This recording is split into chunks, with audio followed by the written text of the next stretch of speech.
का लड़चनिया पार्टी है वो सबसे ज्यादा आरक्षण का समर्थक है।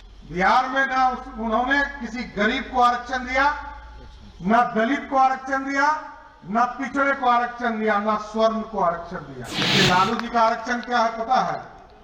पहले अपने मुख्यमंत्री बने, फिर कहे मेरी अनपढ़ बीवी है, इनको मुख्यमंत्री बना दो, ये है श्रीमती राबड़ी देवी। फिर कहा ये मेरा बेटा है, क्रिकेट नहीं खेल पाया, ये पानी ढोते रह गया, लालू जी ने कहा इसको अब उप मुख्यमंत्री बना दो। उसके बाद कहा एक बेटा और है मेरा जो हरे कृष्णा हरे राम करता है, और उसको मुख्यमंत्री बना दो। नमस्कार, आप देख रहे हैं लाइव सिटीज। मैं हूं आपके साथ सौरभ राज। बिहार के उप मुख्यमंत्री सम्राट चौधरी ने लालू प्रसाद यादव और उनके परिवार के ऊपर बड़ा हमला किया है। आपको बता दें कि दिल्ली में अपनी पार्टी के कार्यक्रम में सम्राट चौधरी ने लालू प्रसाद यादव और उनके परिवार यानी कि उनकी पत्नी राबड़ी देवी और बेटे तेजस्वी यादव के ऊपर भी बड़ा आरोप लगाया है। लालू यादव को आरक्षण विरोधी बताया है। पहले सम्राट चौधरी को सुनिए क्या कुछ कह रहे हैं। 15 साल तक पति पत्नी का सरकार रहा। बिहार का कहावत है, बिहार में लोग कहते हैं कि राष्ट्रीय जनता जो लालू जी का लड़चनिया पार्टी है वो सबसे ज्यादा आरक्षण का समर्थक है। लेकिन मैं स्पष्ट तौर पर कहना चाहता हूं, बिहार में ना उन्होंने किसी गरीब को आरक्षण दिया, ना दलित को आरक्षण दिया, ना पिछड़े को आरक्षण दिया, ना स्वर्ण को आरक्षण दिया। लेकिन भारतीय जनता पार्टी जब जब सरकार में रही, चाहे वो 1952 की सरकार हो, जब दलित समाज और एसटी समाज को आरक्षण देने की बात, जब मंडल कमीशन आया साथियों 1989 में, तब भी भाजपा अपने 84 सांसदों का समर्थन दे। और इस देश में जब लगा कि स्वर्ण समाज भी इस देश में गरीब हो गए, तो उसको भी 10% आरक्षण नरेंद्र मोदी की सरकार ने दिया। लेकिन लालू जी का आरक्षण क्या है पता है? पहले अपने मुख्यमंत्री बने, फिर कहे मेरी अनपढ़ बीवी है, इनको मुख्यमंत्री बना दो, ये है श्रीमती राबड़ी देवी। फिर कहा ये मेरा बेटा है, क्रिकेट नहीं खेल पाया, ये पानी ढोते रह गया, और पानी ढोते ढोते लालू जी ने कहा इसको अब उप मुख्यमंत्री बना दो। उसके बाद कहा एक बेटा और है मेरा जो हरे कृष्णा हरे राम करता है, और उसको मुख्यमंत्री बना दो। जब सांसद रामकृपाल यादव जी ने उनकी बेटी निशा यादव को चुनाव हरा दिया, तो कहा भी इसको राज्यसभा में सांसद बना के भेज दो, यही आरक्षण। बिहार में जातियों में लोग खेलते हैं क्योंकि हम समृद्ध नहीं हो पाए, विकसित नहीं हो पाए, हम आर्थिक रूप से खड़े नहीं हो पाए। ठीक कहा विजय जी ने, श्री बाबू ने जो सपना देखा था वो सपना भी हम साकार नहीं कर पाए। साथियों, आगे बढ़ाना है, और आज तो पूरा देश आगे बढ़ रहा है नरेंद्र मोदी जी के नेतृत्व, और आगे और बढ़ेगा। आप सोचिए, जो दुनिया में हाशिए पे हम रहते थे, क्योंकि देश में पहले कौन प्रधानमंत्री बनते थे? जब तक श्रीमती गांधी स्विच नहीं दाबती थी, तब तक प्रधानमंत्री बोलवे नहीं करते थे। यही ना था स्थिति। दुनिया में आज डंका बज रहा है।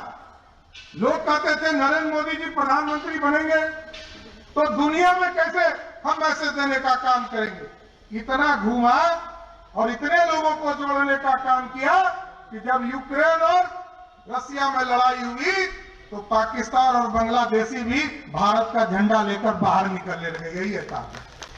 आर्थिक स्थिति पर खड़ा हो गए। दुनिया में 5वें स्थान पर, अंग्रेजों को हराकर हम 11वें स्थान पर थे। आज दुनिया में हम खड़ा है।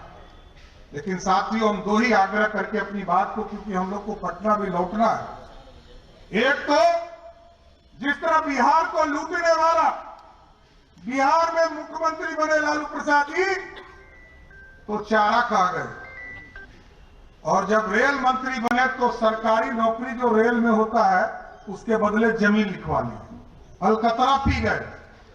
और उसी तरह आपके यहां जो मुख्यमंत्री है केजरीवाल, ये तो उससे उनसे भी पार हो गया, वो दारुए सब पी गए,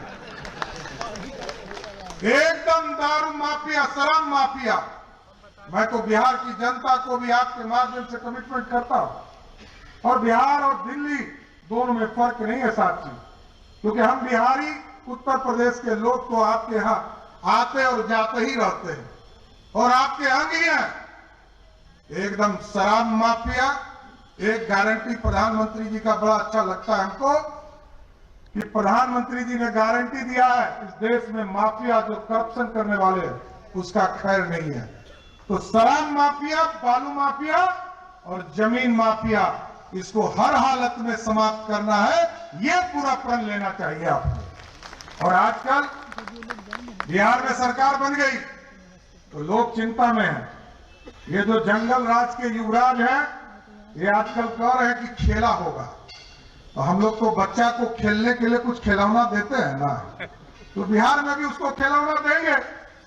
एकदम बेफिक्र रहिए, बिहार सुधारना है और बिहार की कानून व्यवस्था के साथ साथ बिहार की पूरी आर्थिक स्थिति को सुधारने का काम करेंगे। और जिस तरह प्रभु श्री राम स्थापित हो गए, ठीक कहा विजय जी ने, प्रभु श्री राम अयोध्या में स्थापित हो गए और उत्तर प्रदेश बढ़ चला। अब बिहार की बारी है, माता सीता को भी हम सीतामढ़ी में स्थापित करने का काम करेंगे साथियों। इसलिए आज दिल्ली प्रदेश के सभी साथियों विशेष तौर पर धन्यवाद देता हूं। लेकिन मैं एक जरूर बात कहूंगा कि इंडी गठबंधन के लोगों ने नाम बदला। पहले ये लोग कभी यूनाइटेड फ्रंट थे, कभी यूपीए हुए, और कुछ लोगों ने सोचा कि हम भारत माता की जय करते हैं, तो लोगों ने नाम चुराकर इंडिया कर लिया। लेकिन जो इंडी गठबंधन के लोग हैं उनको पता चल गया होगा कि जिस व्यक्ति ने नींव डाला था इंडी गठबंधन का, वही एनडीए में मोदी जी के साथ नीतीश कुमार आ गए।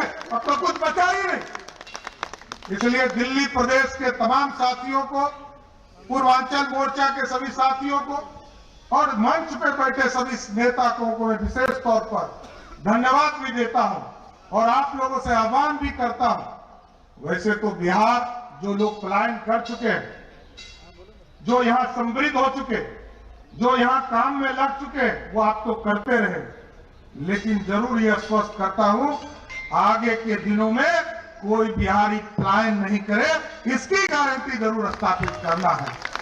तो आपने देखा सम्राट चौधरी ने साफ साफ कहा है कि लालू प्रसाद यादव कभी भी गरीबों और पिछड़ों या गरीब सवर्णों के हितैषी नहीं रहे हैं। जब आरक्षण देने की बात आई तो उन्होंने अपने पत्नी को, अपने बेटे को और अपनी बेटी को उन्होंने आरक्षण दिया, अपनी बेटी को आगे बढ़ाया, बेटे को आगे बढ़ाया। कभी भी वो गरीब समाज को आगे बढ़ाने का काम नहीं किया है। आपको बता दें कि दिल्ली में बीजेपी के पूर्वांचल मोर्चा की ओर से कार्यक्रम रखा गया था।